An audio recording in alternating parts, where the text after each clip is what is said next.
Okay, so praise again, praise the Lord again mga kapatid. Let us journey again together dito sa ating pong pag-aaral ng Book of John. Now we are on chapter 4 nitong pong book na ito.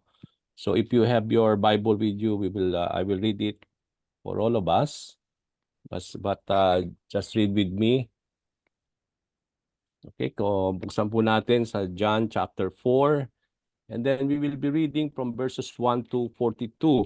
Okay, medyo uh, mahaba-haba po ito, but I will just read it by myself. But read with me as we go through this chapter. Okay, this is about Jesus Christ talking to the Samaritan woman. Now, let me read. Jesus knew that the Pharisees had heard that he was baptizing and making more disciples than John. Though Jesus himself didn't baptize them, his disciples did.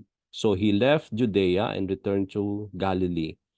He had to go through Samaria on the way. Eventually, he came to the Samaritan village of Sychar, near the field that Jacob gave his son Joseph. Jacob's well was there, and Jesus, tired from the long walk, sat wearily beside the well about noontime. Soon a Samaritan woman came to draw water, and Jesus said to her, "Please give me a drink." He was alone at the time because his disciples had gone into the village to buy some food. Verse 9, the woman was surprised, for Jews refused to have anything to do with Samaritans. She said to Jesus, "You are a Jew, and I am a Samaritan woman. Why are you asking me for a drink?"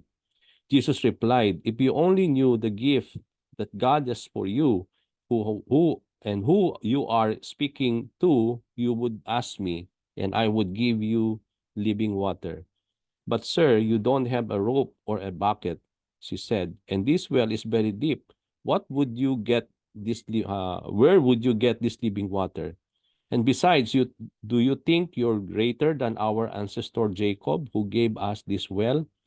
How can you offer better water than he and his sons and his animals enjoyed?" Jesus replied, "Anyone who drinks this water will soon become thirsty again, but those who drink the water I give will never be thirsty again. It becomes a fresh, bubbling spring within them, giving them eternal life." "Please, sir," the woman said, "give me this water, then I'll never be thirsty again, and I won't have to come here to get water." "Go and get your husband," Jesus told her. "I don't have a husband," the woman replied. Jesus said, "You're right. You don't have a husband, for you have had 5 husbands, and you aren't even married to the man you're living with now. You certainly spoke the truth." "Sir," the woman said, "you must be a prophet. So tell me, why is it that you Jews insist that Jerusalem is the only place of worship, while we Samaritans claim it is here at Mount Gerizim, where our ancestors worship?" Jesus replied, "Believe me, dear woman, the time is coming when it will no longer matter whether you worship the Father on this mountain or in Jerusalem.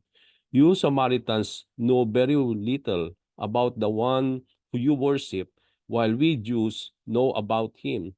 For salvation comes through the Jews. But the time is coming, indeed it's here now, when the true worshippers will worship the Father in spirit and in truth. The Father is looking for those who will worship him that way. For God is spirit, so those who worship him must worship in spirit and in truth." The woman said, "I know the Messiah is coming. The only one is the one who is called Christ. When he comes, he will explain everything to us." Then Jesus told her, "I am the Messiah." Just then his disciples came back. They were shocked to find him talking to a woman, but none of them had the nerve to ask, "What do you want with her?" or "Why are you talking to her?" The woman left her water jar beside the well and ran back to the village, telling everyone, "Come and see a man who told me everything I ever did. Could he possibly be the Messiah?" So the prophet came streaming from the village to see him. Meanwhile, the disciples were urging Jesus, "Rabbi, eat something."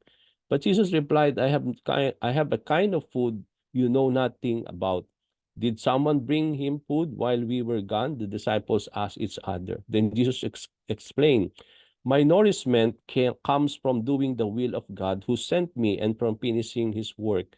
You know the saying, 4 months between planting and harvest. But I say, wake up and look around. The fields are already ripe for harvest. The harvesters are fade gone. Good wages, and the fruit they harvest is people brought to eternal life. But joy awaits both the planter and the harvesters alike. You know the saying, one plants and another harvests. And it's true. I sent you to harvest where you didn't plant. Others had already done the work, and now you will to gather the harvest. Verse 39. Many Samaritans from the village believed in Jesus because the woman had said, he told me everything I ever did. When they came out to see him, they begged him to stay in their village. So he stayed for 2 days, long enough for many more to hear message and believe. Then they said to the woman, now we believe not just because of what you told us, but because we have heard him ourselves. Now we know that he indeed the Savior of the world. So purihin ang Panginoon. Praise be to the Lord for His words this wonderful day. Mga kapatid, let us continuously be together in this journey with the Lord, no, as we study po itong John chapter 4. So marami po tayong matututunan dito, and later on as we discuss this chapter, we will try to talk about ano ba yung mga biblical lesson that we can learn from here na pwede nating apply po in our contemporary time today as believers of the Lord. Now, last week, we saw that Jesus Christ spending time with His disciples and baptizing them in the Judean countryside. Yun po yung pinag-aralan natin, no? Na we are able to understand that Jesus Christ came to the Judean countryside, and from there, He spent time with His disciples, and then He baptized them. No? So after this, pagkatapos nun, Jesus Christ know that the Pharisees had heard that he was baptizing and making more disciples than John the Baptist. No, ito na yung pumasok yung ating pong chapter 4 wherein as he was baptizing these believers in those times, ito ay nakarating sa mga Pariseo, and then they are able to know now that Jesus Christ was baptizing now more disciples than John the Baptist, no? At alarming po ito sa mga Pariseo, no? Remember I said last time that when we talk about Nicodemus as one of the Pharisee and also a member of the Sanhedrin, they are so curious when it comes to this kind of scenario wherein there is this someone who will be speaking to the people, and then there are people who will be coming to that person, no? At alarming yan sa mga Pharisees, no? At makikita natin dito, nakarating nga itong news na ito that the news about Jesus Christ now was even more baptizing, and many more people are coming to him more than John the Baptist. Okay? So they are so curious about this. So this gives us the understanding na when we talk about that, the Bible says that it is not indeed Jesus Christ who was baptizing, but sabi doon ni John, no, doon sa in-close niya sa parenthesis, close, open and close parenthesis, that it is not actually Jesus Christ who was baptizing. But why many believers were baptized in those times is because sabi doon sa binasa natin, it was indeed His disciples baptizing them.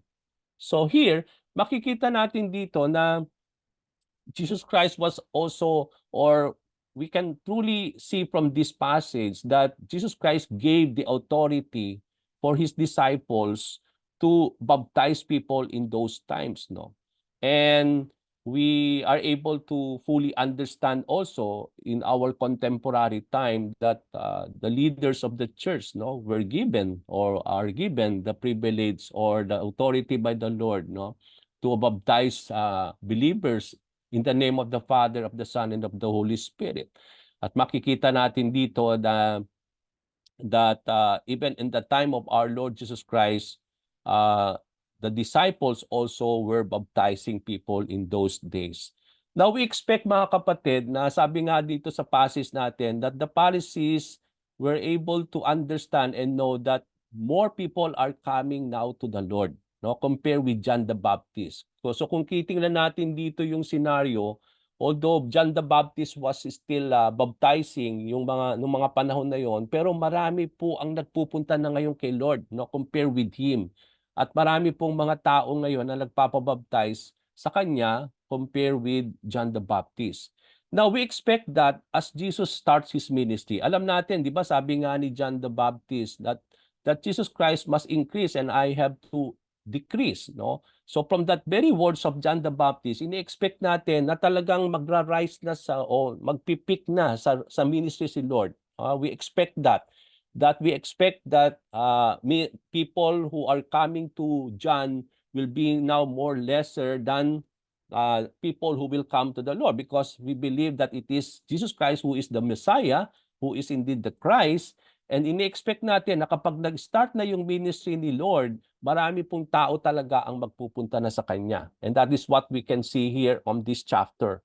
So after Jesus knew that the Pharisees had heard, nung narinig na nalaman ng Panginoong Hesukristo na narinig na ng mga Pariseo na marami pong mga disciples na ang pumupunta kay Lord at nababaptize na sila doon. So ang ginawa niya, he left Judea and he returned back to Galilee. So from here, makikita natin na doon niya minimit ang mga disciples, doon siya nagbabaptize near the Jordan River on the Judean side, hindi po sa Galilee side. Okay? Alam natin po. Kaya nga, makita natin dito, after na nalaman niya na ang mga Pharisees ay nalaman na marami siyang mga nababaptize na, ang ginawa niya, umalis siya ng Judea and then he started now to travel back to Galilee. Okay, so yun yung makikita natin dito. Now, how far is Judea going back to Galilee?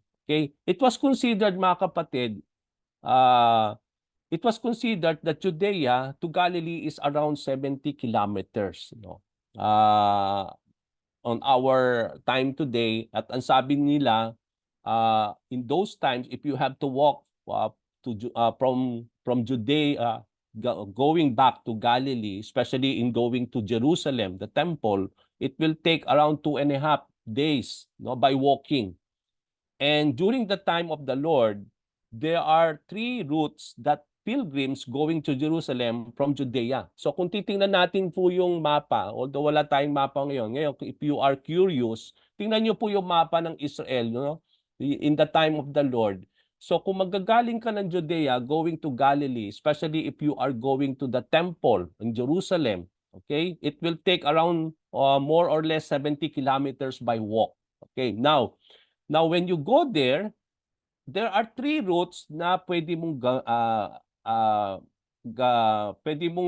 gamitin in going to Galilee or especially in going to Jerusalem. So there are 3 available routes that the Jewish people can go going to Jerusalem. Yung unang route is yung sinatawag nating central route o central route. Now, ito yung pinakamaigsi. Diretso lang siya. Kaya kung makikita niyo yung mapa, kung nandun yung Judea, straight lang siya, no? At when you go there, mahihit mo yung Samaria. Okay? Ito yung very shortest route. Ito yung pinaka-short going to Jerusalem, going to Galilee, from if you are going to Judea. Okay? Ang pinaka-shortest route, yung diretso, yung central route. At kaya lang, mapupunta o dadaanan mo yung Samaria. Okay? Now, yung route number 2, ito yung on the right-hand side. Makikita natin dito, on the eastern side. Kaya ito yung tinatawag nilang eastern route. So, they will not pass Samaria, but they will cross Jordan River. Okay? Alam natin po, di ba, yung Sea of Galilee, konektado yan sa Dead Sea. Okay? So, nandun yung Jordan River. Now, they have to cross the Jordan River, mga kapatid. And then they have to go a different way they will pass the region of Perea and then going to Galilee and Jerusalem. Okay, now the third route naman is on the left-hand side, which is the western route. They have to go little bit farther na malapit na sa Mediterranean Sea. Alam natin po, di ba, may Mediterranean Sea on the left-hand side sa Jerusalem. So they will not pass through the central route o yung straight route, but then they will go on the western side going near the Mediterranean Sea. Now, kung makikita natin, noong mga panahon na yon, mga kapatid, they will not go, if you are a Jew, you will not go to the central route, yung straight na very short. At makikita natin ang dahilan yan because makikita natin why they are not passing the central route if you are a Jew. Okay? It's either you will go to the western side, going to the Mediterranean Sea, iikot talaga, going to Jerusalem, or on the eastern route, on the right-hand side, but then you have to pass the Jordan River. No? Magko-cross ka ng Jordan River. At yun po yung ruta na ginagamit ng mga Hudyo kung sila ay magpupunta ng pilgrimage papuntang Jerusalem. Hindi sila pupunta dun sa central route, no? Passing Samaria. And you may be wondering bakit, makalalaman natin yan mamaya, okay? But surprisingly, doon sa verse 4 and 6, hindi po doon dumaan si Lord on the western or in this eastern route. He go to the central route passing Samaria. And when he came to that place, he came to the Samaritan village of Sychar. No? Sychar. Ito po yung place near the field that Jacob gave to his sons, Joseph. Okay, so nagpunta siya ng Sychar, and then at that particular time, he reached this village, and then there is this place na Sychar nga, ito nga yung field, ito yung place na ibinigay ni Jacob sa kanyang anak na si Joseph. Okay? Now, Jesus did not come to Samaria by accident. Alam natin mga kapatid na hindi ito aksidenteng na parang doon lang dumaan si Lord.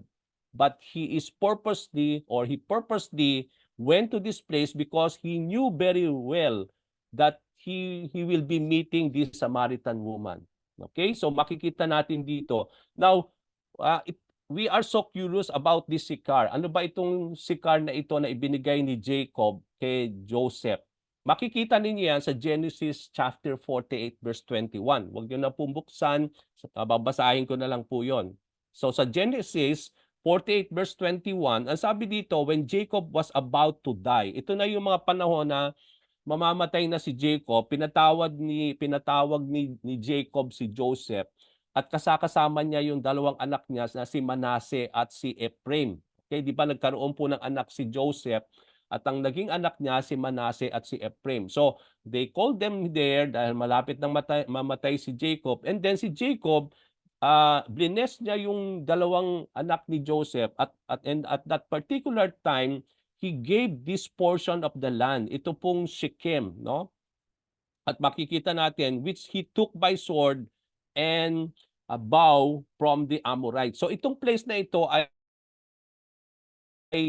pag-aari ng mga Amorites na nakuha ni Jacob at that particular time, no? When he battled with these Amorites, at dahil na-defeat niya itong Amorites, itong place na ito ay nakuha niya, at ito ang ibinigay niya ngayon kay Joseph. At ito po yung lugar na ito where the Samaritan grew at that particular time, no? At ito yung place na kung saan siya dumating nung siya ay papunta sa Galilee from Judea. Okay? Now soon, at dito makikita din natin yung well, no? Doon sa village na yan, kung ipipaint natin yung scenario, itong place na ito, kung saan nagpunta si Lord, doon sa village na yan, merong pong well doon.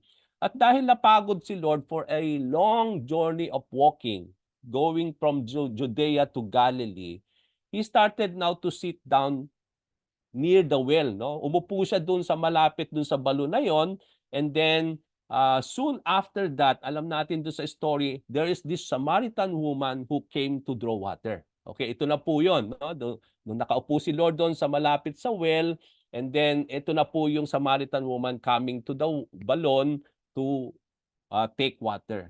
Okay? Now, Jesus was alone at that time, sabi dun sa passage natin. Wala yung mga disciples, is because, sabi dun sa passage natin, they went to the village to find some food for them to eat.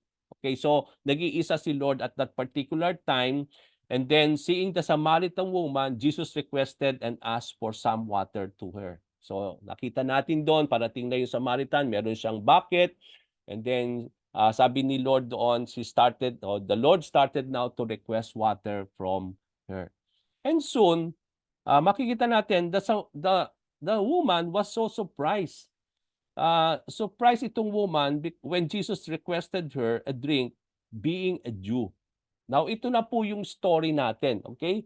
Malalaman natin mga kapatid, bakit ang mga Hudyo, they will not pass to the central route o ito na yung straight route na napakalapit lang naman but umiikot pa sila either on the left or on the right because they don't want really pass this place Samaria.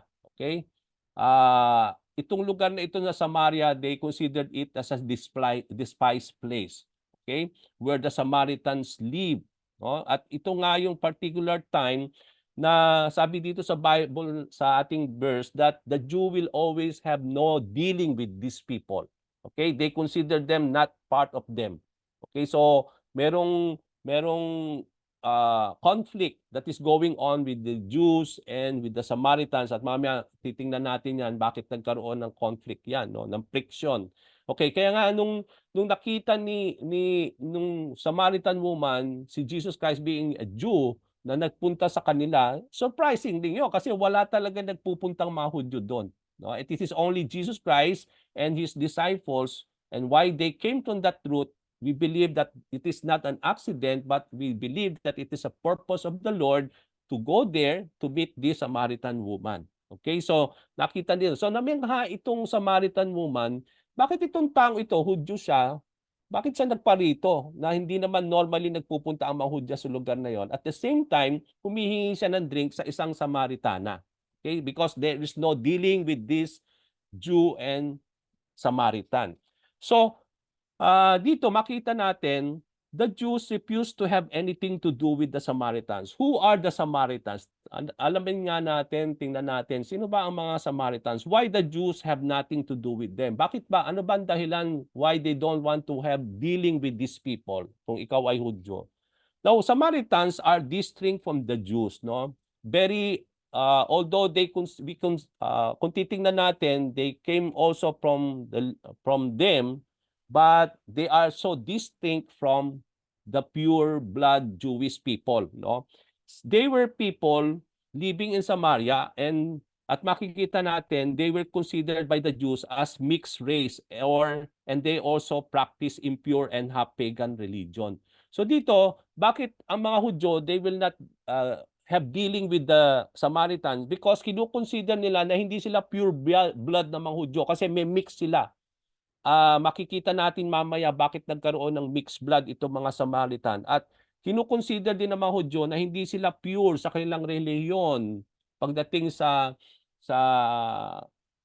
Judaism, 'di ba? Judaism po ang relihiyon ng mga panahon na 'yon, ang mga Hudyo, no? And they consider itong mga Samaritans that even though they are half-blood Jewish people, they also worship the Lord, no? Kaya nga makita natin dito, sabi nga ng Samaritan, you Jewish people worship in Jerusalem, but here we in Samaria we worship in Mount Gerizim. So they are also worshiping the Lord, no?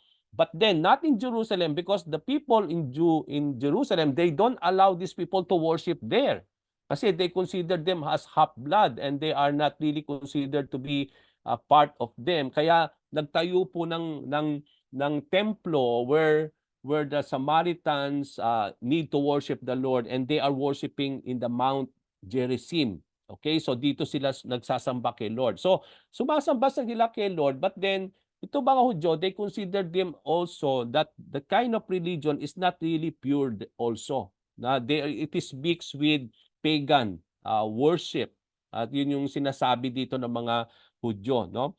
Now, another thing that contributed to this friction or to this conflict is sabi nga natin, because of this, the Jews have no dealings with them. That explains why they would not take the route passing Samaria in going to Galilee in Jerusalem, although it is the shortest way. Okay? Now, what is the history behind this? Noong mga panahon na yon, di ba, nung buo pang Jerusalem, mga kapatid, kung if we will go back to the history, nung buo pang ang bayan ng Israel, di ba, na it is divided into two kingdoms. Ito yung sinasabi nating the kingdom of Israel and then also the kingdom of Judah. Okay, noong mga panahon na yon, because the people of the Lord became so stubborn, no? Hindi sila naging faithful sa covenant nila kay God. Ano ginawa ng Panginoon? Pinasakop po ang Kingdom of Israel, the the northern kingdom sa mga Assyrians. Okay? So na-destroy po yung part na yon. So ang natira na lang is yung kingdom of Judah. No? Now, also this kingdom of Judah also became unfaithful also to the Lord. So ang ginawa ni Lord, pinasakop sila sa mga Babylonians, wherein itong mga Babylonians, sinulog nila yung templo sa Jerusalem, and then they demolished the wall. Ito nga yung ni-repair ni Nehemiah, di ba? Ito, so sinunog nila yung buong templo, and then yung mga ibang mga noble people, yung mga kabataan na talagang pwedeng gamitin ni Nebuchadnezzar, pinadala niya sa Babylon. Okay, ang mga natira doon, yung mga kung hindi ka noble, yung hindi ka medyo maangat sa buhay, ikaw ang hinayaan ni Nebuchadnezzar na maiwan po sa Jerusalem. Okay? Ito yung mga hindi talaga karapat-dapat na dalhin sa Babylon. Okay, now, ang strategy ni Nebuchadnezzar to add to our proper understanding, kapag si Nebuchadnezzar, yung mga Babylonian, when they conquer a land, para hindi magkaroon ng uprising dun sa mga nakuha nilang mga lugar, ang ginagawa nila, minimix niya yung lugar na yun ng iba't ibang mga tao. Okay, kaya yung ibang tao sa Jerusalem, pinadala niya sa Babylon dahil wala ng tao doon, nagpadala siya ng ibang mga mix na tao sa Jerusalem. Okay, that explained.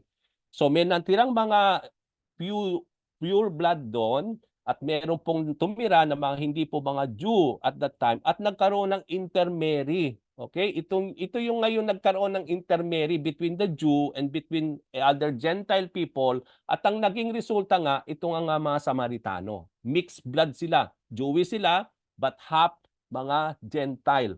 Okay, that explains bakit nagkaroon ng conflict.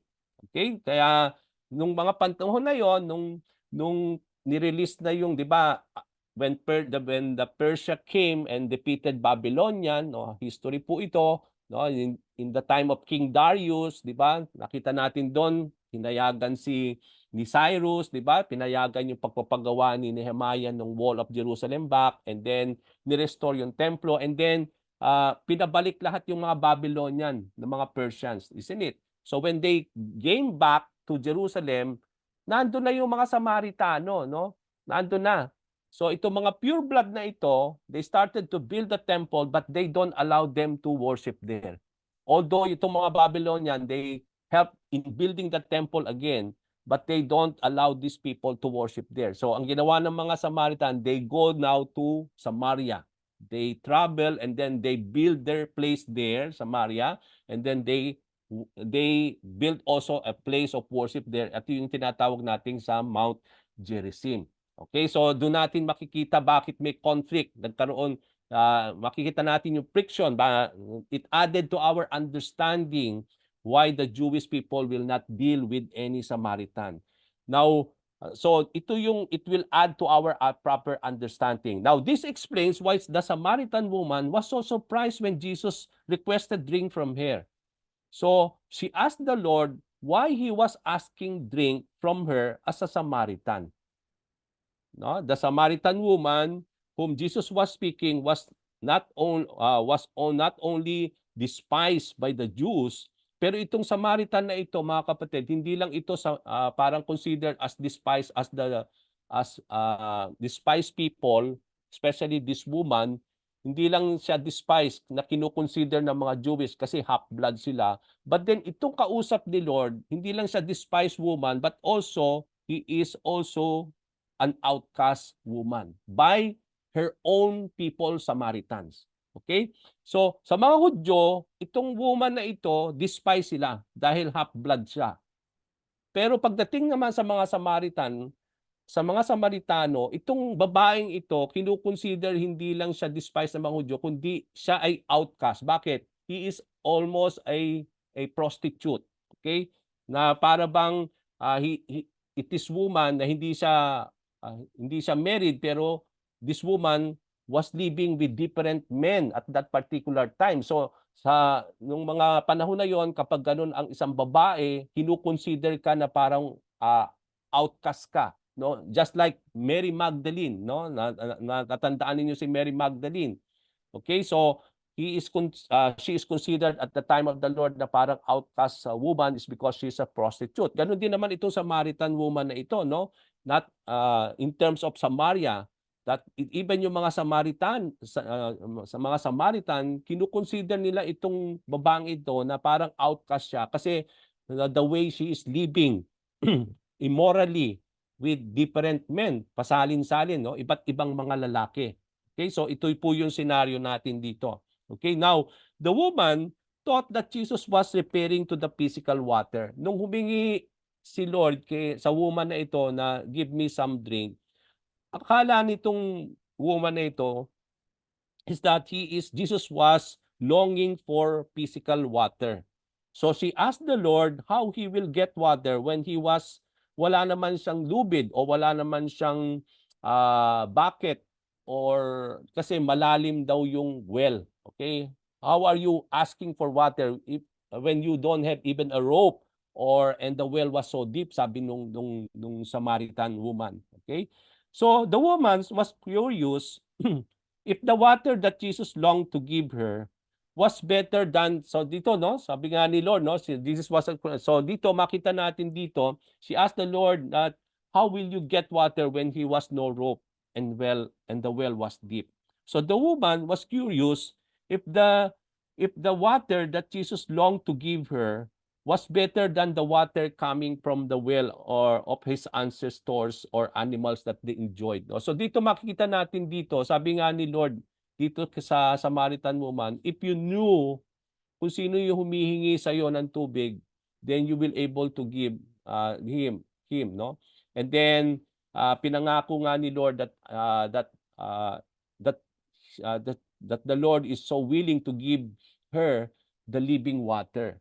So she asked also, sabi nga natin dito, so very curious itong woman na ito, yung tubig ba na ibibigay mo, no? Sabi nung Samaritan, it is more than this water that my ancestor gave us. Kasi itong well na ito, kung titingnan ninyo mga kapatid, this well has survived so many years, no?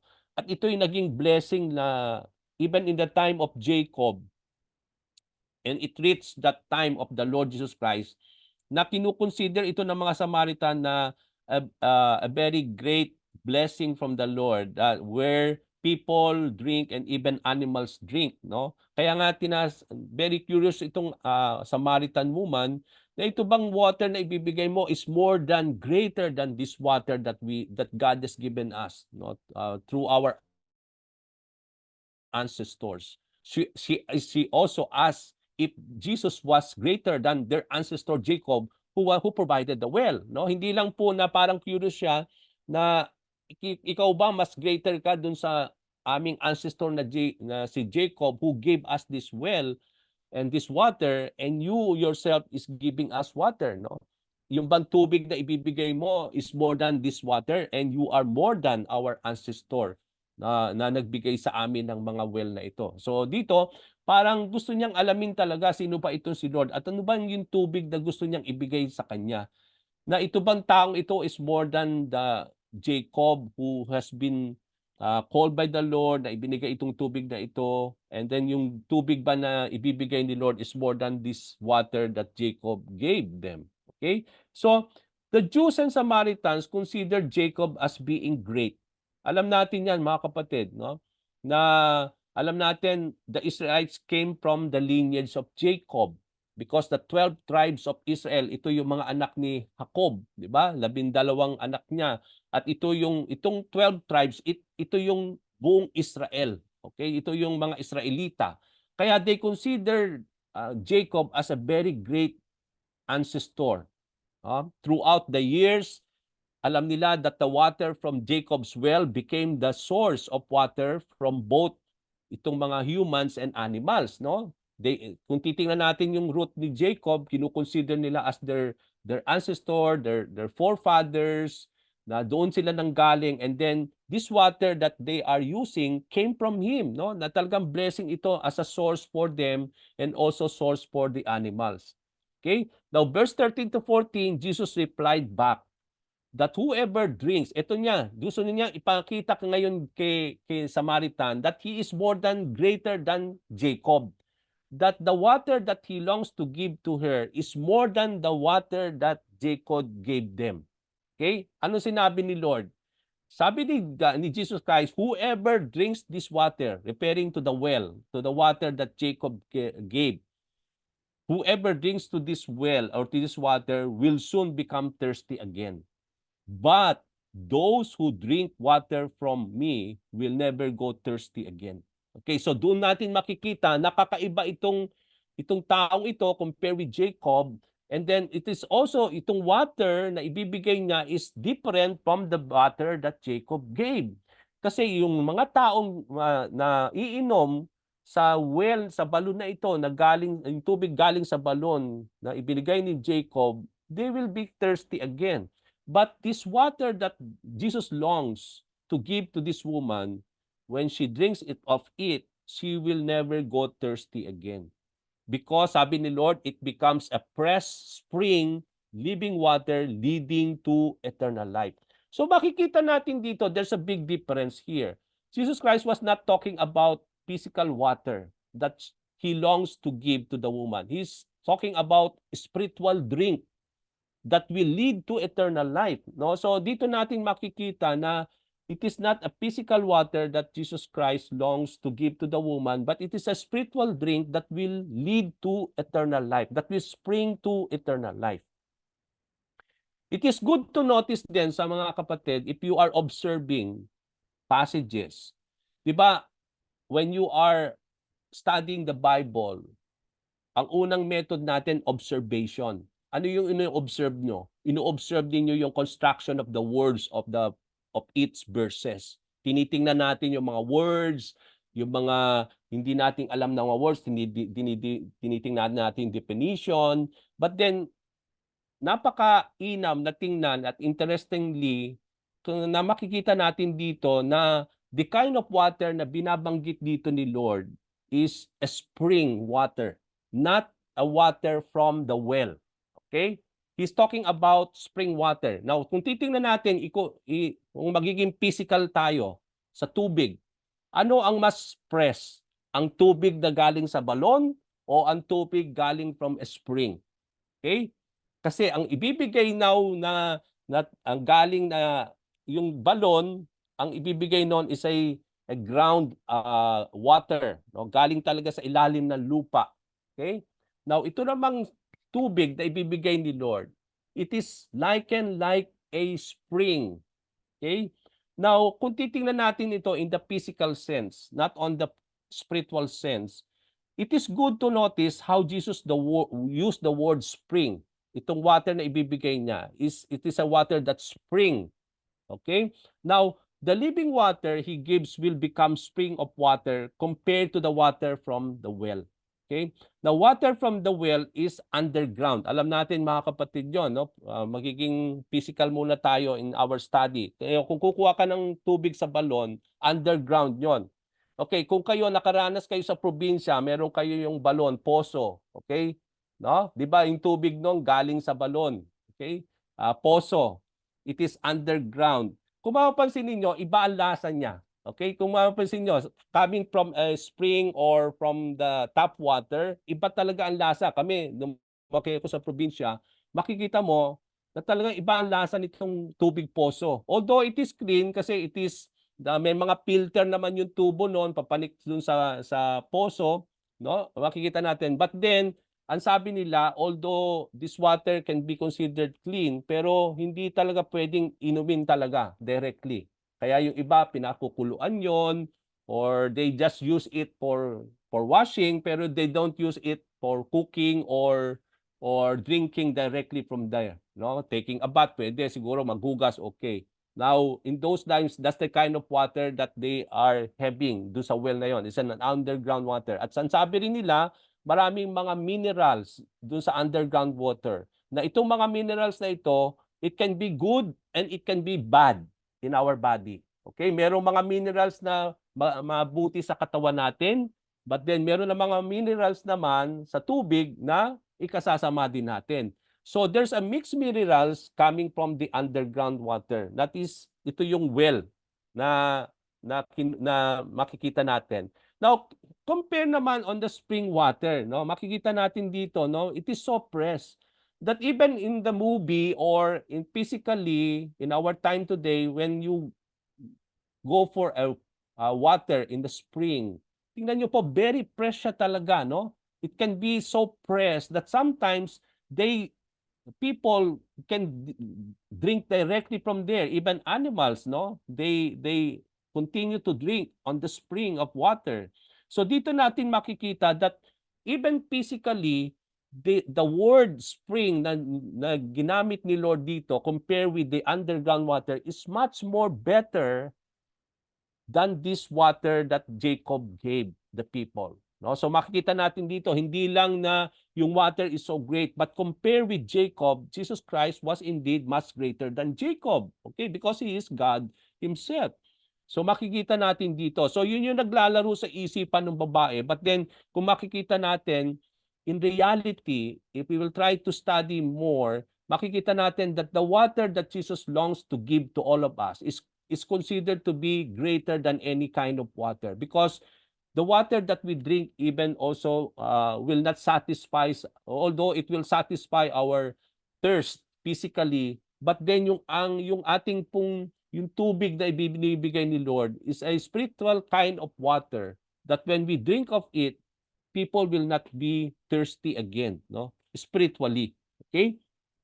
Now, verses 15 to 17, the woman asked Jesus to give her the water. So ito na po, humingi na itong water na ito, itong babae ito, that the Lord longs to give to her, but still, hindi niya ito lubos na maintindihan. Although Jesus Christ was talking about spiritual water, not a physical water, but then sa kanya, parang nakita niya na great talaga itong water na ibibigay ni Lord kasi sinabi ni Lord na kapag ininom mo ito, hindi ka na mauuhaw. So, sa understanding ng babae, parang physical pa rin yung kanyang understanding ng tubig na ibibigay ni Lord sa kanya. Kaya nga sabi niya, Lord, give me this water so that I may not come again in this well to take water again. Okay, so I will not be thirsty again at hindi ko na kailangan pumunta uli dito sa balon na ito for me to take water. So sa kanya, parang this water, kaya when she drinks it, hindi na siya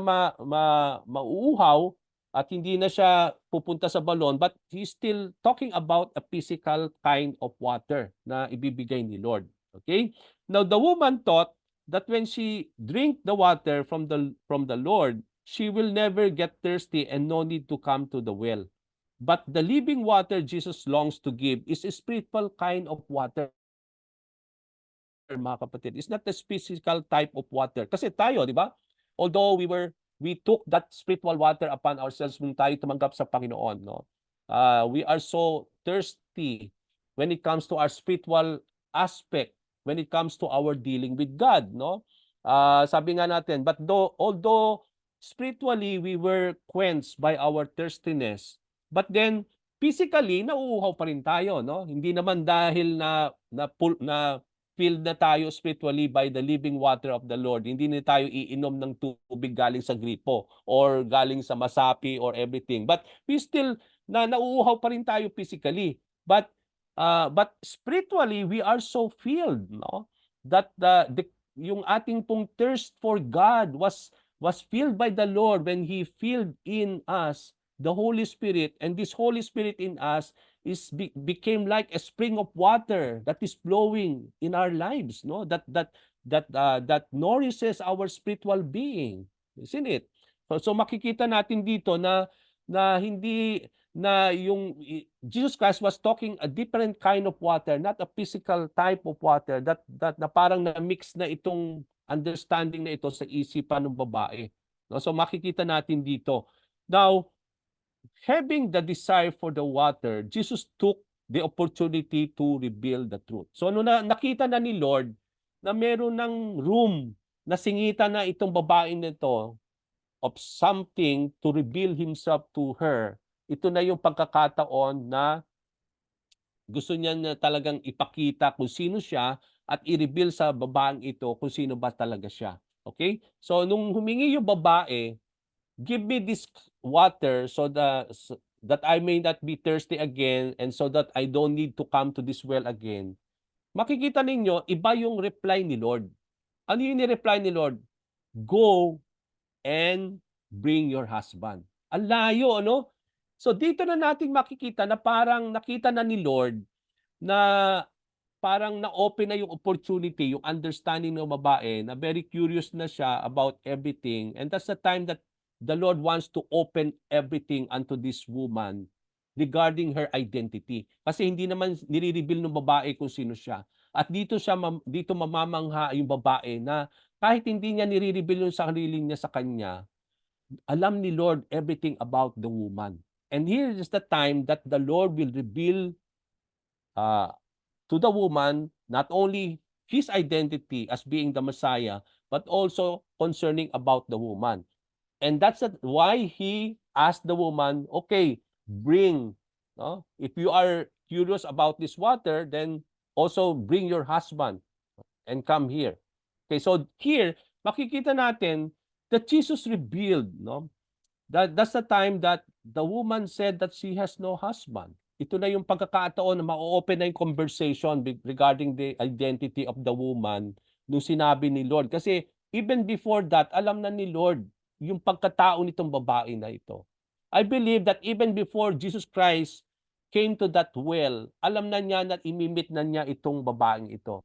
I believe also na hindi accidental ang pagpunta niya dun sa Samaria na lugar na yan is because alam natin that she will be meeting this woman. No? At alam natin everything. So bago pa man mga kapatid na pumunta si Lord diyan, alam na ni Lord lahat-lahat patungkol sa babaeng ito at meron siyang intention and purpose to reveal himself to this woman at the same time to reveal para makumbik itong babaeng ito, ma-reveal yung kanyang immoral act or immoral kind of living na at that particular time na parang the woman was not so aware with, no? Na para bang it is a kind of normal life having different kind of husband or different kind of men living with her. No, parang normal.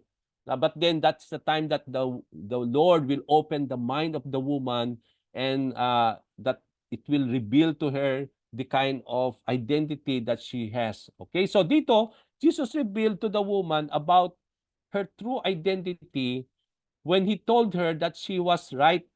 Oo, totoo. Tama ka, sabi ni Lord, that you don't have any husband because you have 5 different men, not your husband, and you are also living at this time, at this particular time, it is also that you, na hindi siya yung asawa mo. So dito,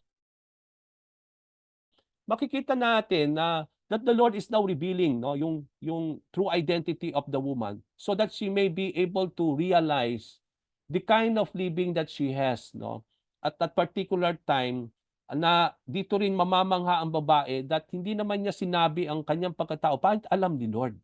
Okay, that's the to reveal now kasi sabi nga natin, no, sabi nung babae, are you greater than our ancestor Jacob? Because they considered Jacob as a great ancestor.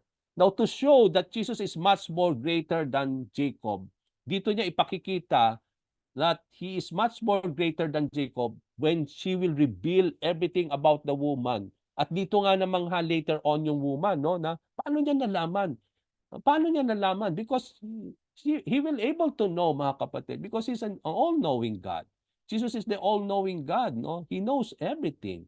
And that's why it will prove himself that he is God, that he is more than greater than Jacob, mga kapatid.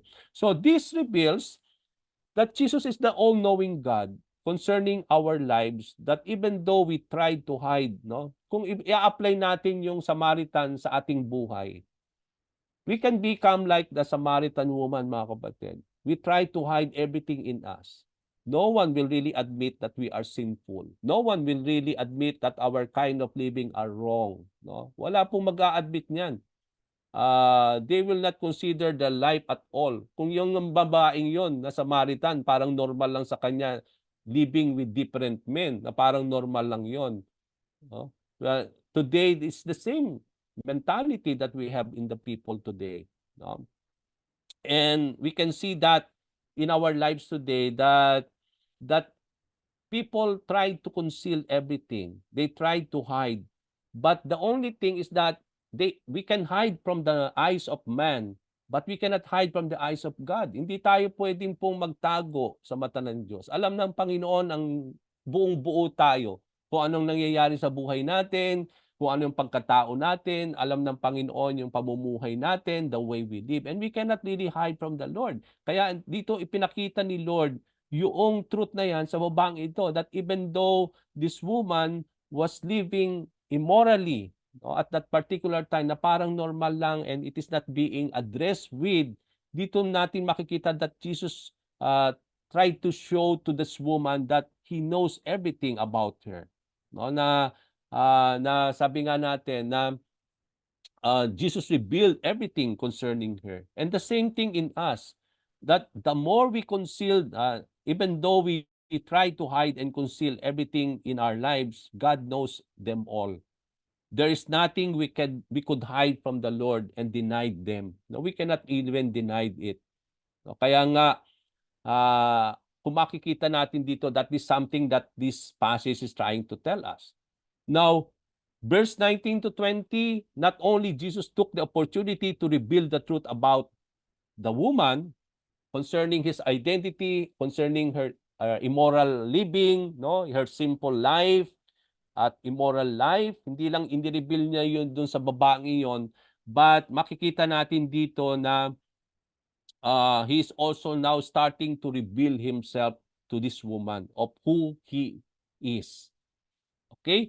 No, so ni-reveal ng Lord yung kanyang yung identity ng woman, and from there he started now to reveal himself to her. So the woman perceived. Kaya nung nalaman ng babae, hindi ko naman sinabi, bakit alam niya ang nangyayari sa buhay ko? Ba't alam niya na marami kong asawa na hindi naman talagang asawa ko yung mga yon? So, na-perceive ng babae that he is a prophet now. I believe that you are a prophet from God, sabi nung babae. That he was now seeing Jesus Christ as a prophet after he revealed the truth about her life. She replied back the truth, how the Lord, no? So he thought that Jesus Christ was a prophet. Now, alam natin ang mga propeta, alam nila yung mga bagay. Okay? That's why people, they will always consult to the prophets in those times to reveal something. Kaya, nung nakita niya na parang si Jesus ay propeta at alam niya yung mga bagay, she inquired Jesus Christ. Now, if you are a prophet, tell me, sabi niya, bakit kayo nag-worship sa Jerusalem? Kami ay nag-worship dito sa Gerizim. Okay? That you Jew, are worshiping in Jerusalem, but we Samaritans are worshiping here in Mount Gerizim. So Jesus revealed that although the Jews and the Samaritans worship God in different places, yet the time has come, sabi ni Lord Jesus Christ, that God no longer matters to Him where people will worship Him. Okay? At that particular time, dahil sa sitwasyon at sa scenario of the conflict between the Jews and the Samaritans, nagkaroon ng dalawang place of worship. Okay? Dahil hindi pwedeng magmingle. Pero sabi ni Lord, it can be happen at that particular time, but the time has come, sabi ni Lord, na when that time will come, God will not no longer will be, wala nang God, when it comes to that, wala nang matter kay Lord whether you will worship here or there. Okay? Na when it comes to that, it is na God longs to be worshipped in spirit and in truth, not in a particular place only. Kaya nga, for example, if you are in Jerusalem and you are only called by the Lord to worship in Jerusalem at the temple, but when you are not in the temple, you cannot worship God. Kaya nga, at that particular time, people go to travel, they go to pilgrimage just to worship the Lord, no? Because in their homes, they cannot do that.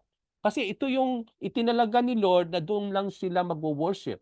No, remember at that particular time nung in-institute ni God kay Moses yung tabernacle or yung place where they only have to worship God, no? Kapag ine-erect nila yung tabernacle, na ito yung parang built-in structure na kung saan sila camp doon, i-build ulit yon doon sa tabernacle na yon, doon sila magwo-worship, magsa-sacrifice. Okay? Hindi pwede kung saan-saan. Okay, now that same thing when they have the temple in Jerusalem. You cannot worship God in different places. That's why for them, if they worship the Lord, they have to travel far. They have to make journey going to Jerusalem just to worship the Lord. Okay? Now, sabi ni Lord at that time, and the time has come, sabi ni Lord, that you will not only worship in Jerusalem and you will worship in Samaria here, but the kind of worship that God longs for people to worship Him is that they worship Him in spirit and in truth. Okay? God is a spirit, sabi ni Lord. So those who worship Him must worship Him in spirit and in truth. Okay, now, ano bang ibig sabihin nun? For our proper understanding, how is it really to worship God in spirit and in truth? Now, this means that there is no specific and designated place anymore to worship God. We are not limited anymore with the boundaries of our church. We are not anymore bound. So kung i-apply natin yun in particular time sa Jerusalem at sa Jerusalem, ang sinasabi ni Lord, hindi na ngayon limited ang mga tao to worship just only inside the temple or you here in the mountain, but God is a spirit. You can worship Him anywhere. Yun ang sinasabi ni Lord. But we can worship God everywhere and every time. And that is what the Lord is trying to say here. That when we talk about that hindi lang limited now ang worship the Lord sa isang lugar like Jerusalem, the temple, and the mountain in Jerusalem for the Samaritan, but the time has come, sabi ni Jesus Christ, that God longs to worship Him in spirit and in truth. That we are not bound anymore of our physical aspect in worshiping the Lord. Okay? Worship, sabi dito is worship in spirit. Anong isinasabi nito? Ang gusto pala ng worship na, ang gustong worship pala ni Lord is worship in the spirit. Anong ibig sabihin? Kasi God is a spirit. Okay? We cannot see God, but He is a spirit God. No? He's a spirit. So God longs to worship Him in spirit. And what do we do? How do we do that? Isn't it God gives us as the spirit? Di ba ang composition natin, body, soul, and spirit. Yung spirit that we have came from the Lord. Diba? God breathed in Him. God breathed to Adam and Eve, His spirit, and they became as living soul. So meron tayong spirit that came from the Lord, and that spirit in us is the spirit that commune with God. Okay? Kaya nga we don't go to different medium na hindi na tayo kailangan dumaan pa sa rebulto o dadaan tayo sa ibang tao for us to go to the Lord, because God is a spirit and we have been given the spirit to commune with the Lord so we can direct to worship the Lord, no? Because anywhere, because hindi na tayo bound ng mga wall. So if you are at your home, if you are in your office, wherever you are, you can now worship the Lord in spirit. You don't need anything, the wall or the church or everything to worship the Lord. Anywhere we can worship God because God is a spirit and we have the spirit in us that came from the Lord that can commune with the Lord. Kaya nga yung dahilan bakit tayo ma-born again the Spirit.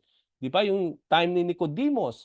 Bakit ang isang tao kailangan ma-born again the Spirit is because patay siya sa Espiritu. Hindi siya nakakapag-commune kay God kahit magsimba, kahit magdasal, kahit anong gawin. Religiously, hindi nakakarating yun kay Lord kasi patay ang Espiritu natin. But then when we receive the Holy Spirit, when we were born again the Spirit, now we can commune with the Lord. We can go directly to God. We can pray to Him. We can worship the Lord. And that is the kind of worship that God longs. That wala nang limitation. That you can now worship Him anywhere. And another thing, when you worship in the Spirit, you need now the Holy Spirit in us to worship the Lord. Without the Holy Spirit in our lives, we cannot really worship the Lord. Okay? And we believe that the Holy Spirit is the Spirit of Christ in us. It is the same Spirit of Christ. Kaya nga sabi ni Lord, I am the way, the truth, and the life. No one comes to the Father. No? We cannot go directly to the Father without the Spirit of Christ, no, without the Holy Spirit in us. It is the Holy Spirit that leads us to worship the Lord. It is the Holy Spirit that empowers us. It is the Holy Spirit that gives us the prompting of worshiping the Lord, di ba? Hindi po tayo nung pag nagpupunta tayo every Sunday sa Union Church, no? Hindi ito para bang ginagawa natin on the physical aspect lang, but we have the Holy Spirit ang nagmamanage, ang nag-orchestrate sa worship natin, yung mga nagso-song lead, ang nag-ooperate doon yung Holy Spirit. Tayo kapag nag-worship, it is the same Spirit working in us when we gather together as one church, as one body in the Lord. We need the Holy Spirit. Kasi kung walang the Spirito nag-operate in our lives, and we will go there with different spirits, then I don't think the kind of worship will be pleasing to the Lord. But why it becomes so pleasing is because the same Spirit working in us is orchestrating everything so that it will rise a worship that is truly pleasing to the Lord. And that's the kind of worship that God longs. There is the Spirit. We commune with God through the Spirit. Okay, now, why worship in truth? Worship in truth. What is the truth? Alam natin, truth is two things. Truth is about the word of the Lord. No? Sa Bible, when we talk about truth, it is the word of God. Now, when we talk about truth, it is two things. The embodiment of that truth, which is Jesus Christ. Kaya nga sabi niya, I am the way, the truth. He is the truth himself. The embodiment of the truth. So, and at the same time, when we talk about truth, truth is the word of the Lord. Okay? Now, as sinasabi dito, you cannot worship God in truth if you don't have Jesus Christ, no? Because He Himself is the truth. He is the one who will take you the Father, that I am the way, the truth, and the life. No one comes to the Father except through me. No? So, at the same time, we need the word of God. The word of God in the sense that it is in the word of the Lord, doon sa Word of God, yung Bible, doon natin makikita yung mga bagay na gusto ni Lord na gawin natin when we come to worship the Lord. Paano ba natin i-worship si God? Ano ba yung, how do we worship the Lord? Di ba doon sa Bible natin makikita yon? Doon natin makikita yung lahat ng mga bagay na isinulat ng Panginoon na when we try to worship the Lord. And when we talk about worship in spirit and in truth, hindi lang ito yung ginagawa natin every Friday, every Sunday. Kasi when we talk about our Sunday worship service, akala natin yun yung worship service itself na kapag after 2 hours na umalis na tayo sa Union Church, hindi na to, wala na, tapos na yung worship natin. No, it is a 24 hours worship, mga kapatid. You are the church, you are the temple. So, pag dinadala natin ang katawan natin, saan man, tayo ang templo, kaya 24 hours na go-worship tayo sa templo na ito, mga kapatid. Okay? Hindi natapos ang worship natin. So, you worship God in spirit and truth 24 hours a day. Even kahit Monday to Sunday. Okay? 7 days a week, you worship God in spirit and in truth. Because worship is not only singing songs. Hindi lang ito, worship is not only giving your tithes and love offering na nakikita natin sa 2 hours nating Sunday service. Nakala natin tapos na yung worship natin. No. Whatever you do, sabi doon, in words or deed, do it all in the name of the Lord, pleasing God. So, lahat daw ng ginagawa natin is a form of worshiping God. Kapag nagluluto ka, kapag nagtatrabaho ka, kapag ginagawa mo ng masaya yung bagay, it is a way of worshiping the Lord. Okay? Lahat daw ng ating ginagawa natin as a way of pleasing God. So it is a type of worship, mga kapatid. So malawak po ang worship, no? Kaya nga hindi lang singing songs, hindi lang yung praying and everything, but when you do things in your life rightfully, giving glory to the Lord, pleasing Him in all aspects of your life, whatever you do, it is a form of worshiping the Lord. Okay, kaya nga yung trabaho ninyo, kapag, di ba, 2 days, 1 day lang tayo nagwo-worship, that's Sunday, and then 2 hours lang, hindi naman 24 hours. But then, where are you more in your life? No? In your job, in your workplaces. Come to think, 8 hours a day, 5 times a week, nandun kayo sa work ninyo. So, that workplaces is your worship to the Lord. Yun yung parang form of worship to the Lord. Mas marami kang oras doon. Kaya yung the way you do things in your work, the way you deal with your boss, the way you deal with other people is a form of worshiping God. No? Doon nyo pinakikita na si Kristo ay nasa iyo. Doon nyo pinakikita na kayo mga nakapagsunod ni Lord. Okay? It is a way of worshiping God, mga kapatid. So that is so important for us. Kaya nga, sabi ni Lord, hindi na tayo limited nung every Sunday lang sa Union Church. No? Worship the Lord in spirit and in truth, 24 hours a day, 7 days a week, 24 hours a day. We need to worship the Lord the way God wants to worship Him.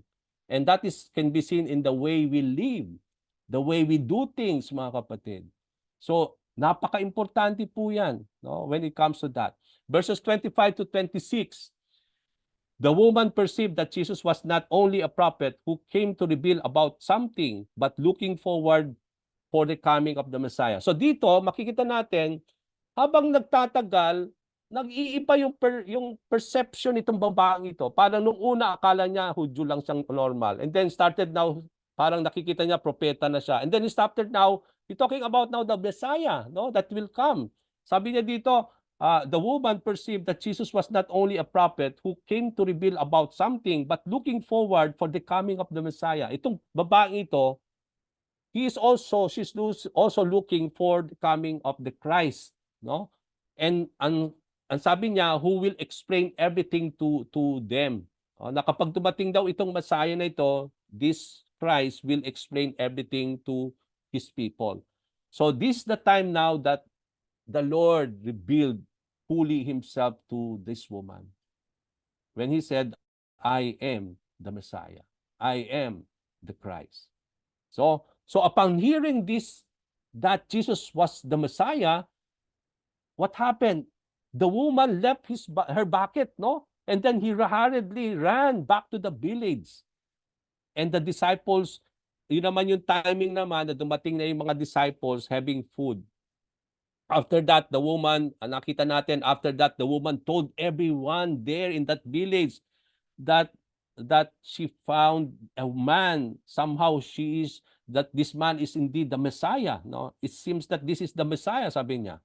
Na sinasabi niya dito that this man revealed everything concerning me. No? Yun nga, yung ni-reveal ni Lord sa kanya na kahit hindi niya sinabi kay Lord, nalaman ni Lord yung lahat ng patungkol sa kanya. And that yun yung sinasabi niya sa lahat ng mga taong na-meet niya. And then she started to invite them to come and see this man. And perceive that and she also perceiving that he is indeed the Messiah or the Christ. So ano nangyari? So the people came running from the village to the Lord. So they came to the Lord Jesus Christ. We saw from the woman how we are to lead others to the Lord. Okay, so from the woman, makita natin mga kapatid, yung if we will apply that in our contemporary time, the same thing we are called by the Lord, no? When God revealed Himself to us, and when the Lord revealed everything in us, di ba? When the Lord revealed everything in us at the time that we were convicted by the Lord. Ito yung mga panahon na talagang inadmit natin yung ating mga pagkakasala. And then we repented, and when we asked forgiveness from the Lord, and then we received Christ, no, as our Lord and Savior. And then how the Lord revealed Himself also unto us. And that's the time now that this woman, when she was able to know everything about her immoral act from the Lord, no, na nakumbic siya, and then she started to know everything about the Lord, she testified and witnessed regarding the Lord, pinagkalat niya. And the same thing in us, no?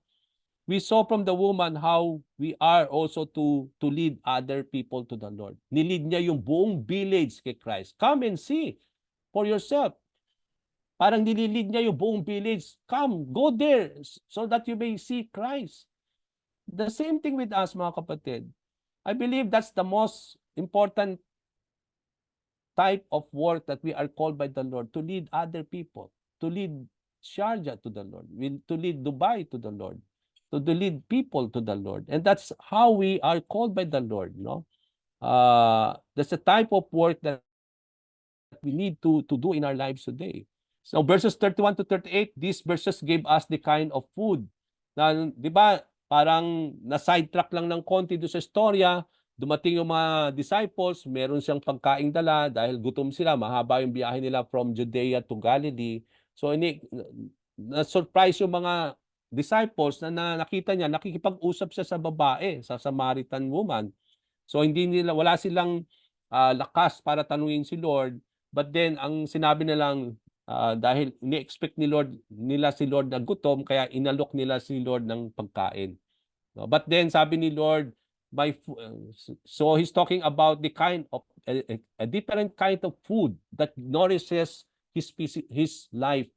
So ano yung food dito na tinutukoy ni Lord that nourishes his being? Yung food dito is not the physical food. Okay?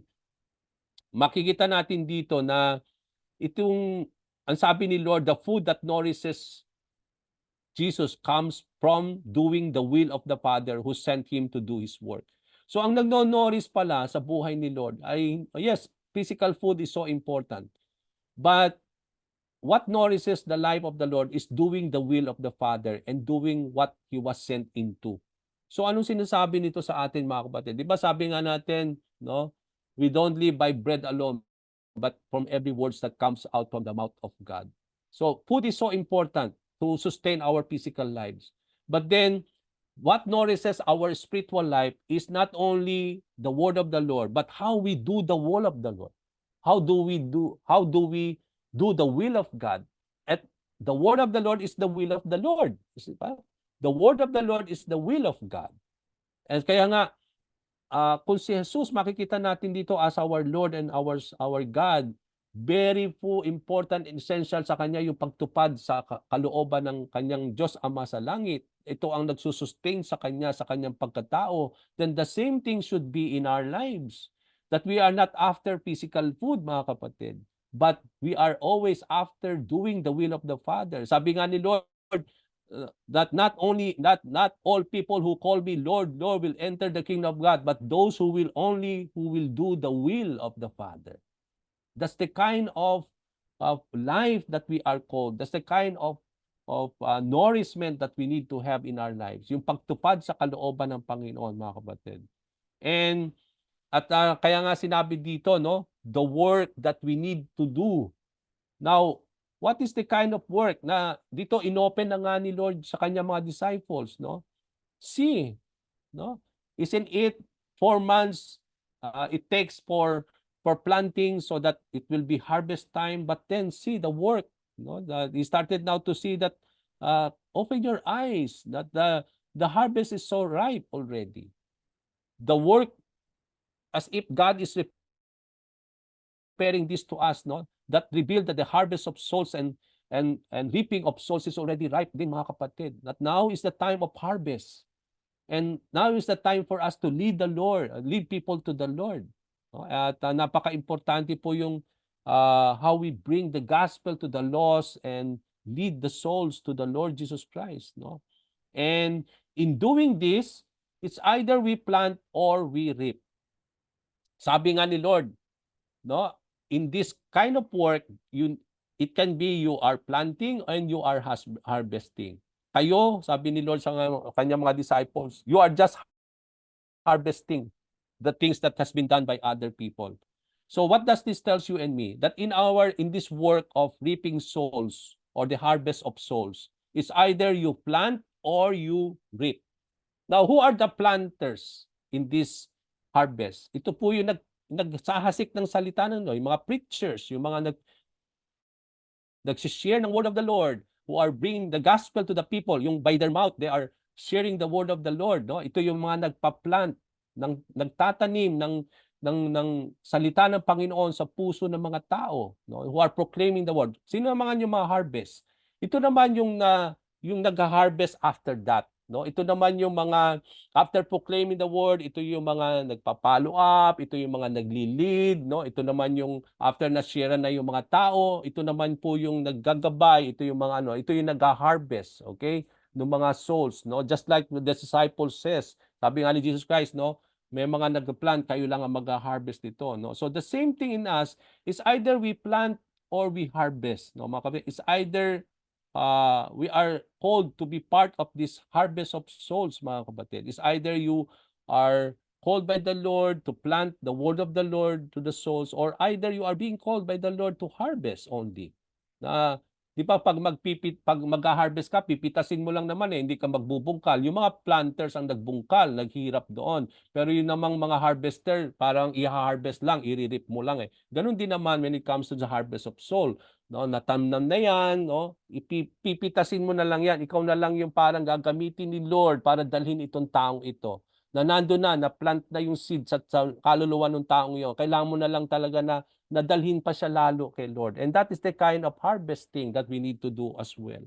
So, verses 39 to 42, quickly, because of the woman's testimony, ano nangyari? Many Samaritans believe in the Lord. Come to think, one woman, whole village believe? Oh, how many of us are here? Mga kapatid, 2, 4, 6, 8, 10, 12, 14, 15. 15. How many village we can reach? So many. One woman, one village, mga kapatid. Come to think of that. Okay?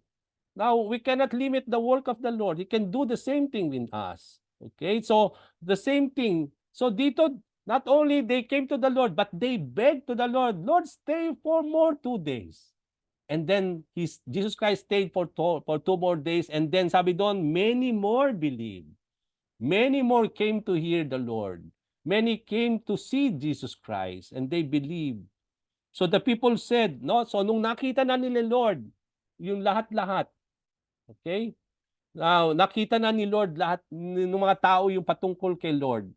Nung nakita nila yung babae, ang sabi nila sa babae, the people said to the woman that now we believe Christ, not because only you said so, but we are able to see by ourselves. We are able to hear from Him directly. No? Kaya nga makikita natin dito that after they came to see the Lord, not only the village knew that He is the Messiah, but then, sa huling-huli ng verse, they not only believed that He was the Messiah, but the Savior of the world. Okay, come to think of that. Not only they were able to believe that Jesus is the Messiah, but also He is the Savior of the world. Okay, as I end, mga kapatid, from the life of the woman, hindi nyo ba nakita may progression yung revelation ni Lord sa kanya? Okay? Makita nyo, verse 9, parang sa tingin ng babae, he is just a normal Jew. Verse 11, he started now to see that he is greater than Jacob. Okay? Di ba? Jacob muna. Akala niya Jacob is greater. But then, when do sa disclosure, sa pagdidiscuss, nakita niya parang hindi lang itong normal na tao. Parang the woman started to see now that Jesus revealed that I am greater than Jacob. At nakita yun ng babae. Verse 15, from being greater than Jacob, nakita niya ngayon that Jesus as the living water, He is a person who can give the living water that will lead to eternal life.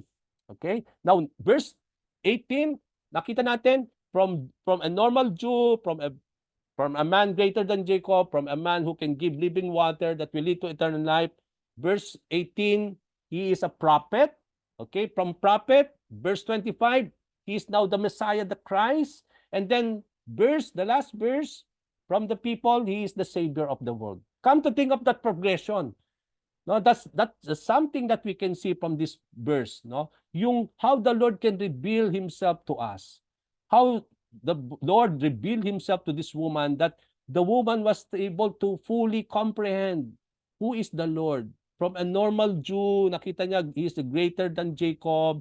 That is a man who can give living water who will lead to eternal life. Nakita niya na siya ay propeta. From propeta, nakita niya nag-move sa Messiah. From Messiah, that now he is indeed the Savior of the Lord. Quickly, and I end. Ano ang lesson ng story?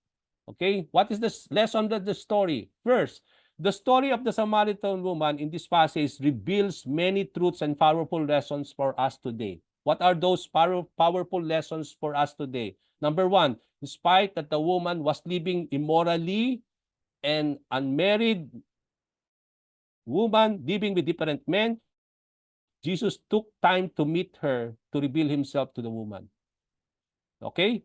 Jesus is more than willing to seek and find even one lost soul. Okay? Now, even come to think of that, no? Sabi ko nga, hindi aksidente for Jesus to pass Samaria, just even for one soul. Sabi nga sa Bible, there is rejoicing in heaven even for one soul who repented of his sin. Okay? So, sabi nga natin dito, ganun katindi si Lord, no? Even for one soul, He will reach for that one lost soul. Ganun, anong sinasabi nito? Ganun din sa atin, mga kapatid. That many times in our lives, we want to reap many. Yung sa yung bugso, ang gusto natin lagi. But what if that will not happen? What if you are being led only for one soul? Na isang taong na nililid ka ni Lord. No? Iba-bypass ba natin yon? The Lord will not miss that opportunity to share the gospel to that person. The same thing with us. Okay? Now, the Lord is so, He loves people. No? Come to think this woman, he is living immorally, but then nakita natin dito, inabot ni Lord itong taong ito. The story teaches us that God loves us in spite of our sinful lives. Okay, in spite of no matter what we have done to the Lord, it will not change the fact that God loves you and me. Okay? Even the woman was despised and outcast. Come to take yung status itong taong ito, itong woman, kahit despised siya, outcast ka, God valued her so much. This means that we are all valuable to the Lord. No matter what you had done to the Lord, ano man yung status natin sa buhay, mga kapatid, mahalaga tayo sa Panginoon Diyos. To the point that He gave His Son to die on the cross for you and me. Come to think, kung di ka mahalaga sa Lord, hindi niya ibibigay si Jesus Christ sa atin. But ganun tayo kahalaga na sa Panginoon. We were the apple of the eyes of God. And God loves us so much. So, put that into our mind that we are valuable to the Lord. And everything in us, God is concerned about it. Okay? Sabi nga natin dito that it teaches that even other people do not love the Samaritan kasi nilalayuan siya ng mga Hudyo, pati yung kanya mga kapwang mga villages na kasama niya sa village sa Samaria dahil siya isang outcast, hindi sila nakapag-mingle dito sa woman na ito. So, she's living alone. But then, sabi nga natin dito, makita natin dito na even Jesus Christ says that I will not leave you nor forsake you. Although this woman was forsaken by many people, but but it gives us the proper understanding that even though people will forsake us, even loved ones will forsake us, but Jesus will never leave nor forsake us, mga kapatid. It teaches us that Jesus is the living water that leads to eternal life. There's no other way for us to have eternal life. He is indeed the living water who can lead us into not only to quench our spiritual thirst for God, but also it will lead us into eternal life. It teaches that the kind of worship that God longs for is the kind of worship that God wants us to worship Him. Okay? It teaches us that our testimony is a powerful tool to lead others to Christ. Nakita natin yung how the villagers have come to know Jesus Christ by one woman. So, yung testimony natin is a powerful weapon, a powerful tool to lead others to the Lord. It teaches us that all people are spiritually thirsty for the Lord. Only Jesus as the living water can quench that thirst, mga kapatid. Lahat ng tao na uhaw sa Panginoon. Kaya akala nila mapapawi yung pagkauhaw niyan by doing religious things. Going to church, everything. But no, mga kapatid, it will not quench that thirst. It can only be quenched through Jesus Christ, who is the living water, who can fill us and who can really quench that thirst. And then last thing, it teaches us that Jesus is the Messiah, that He is indeed the Savior of the world, that there is no other way for a person to be saved but only through Jesus Christ. Okay? So God bless us all, mga kapatid. Amen. Praise God.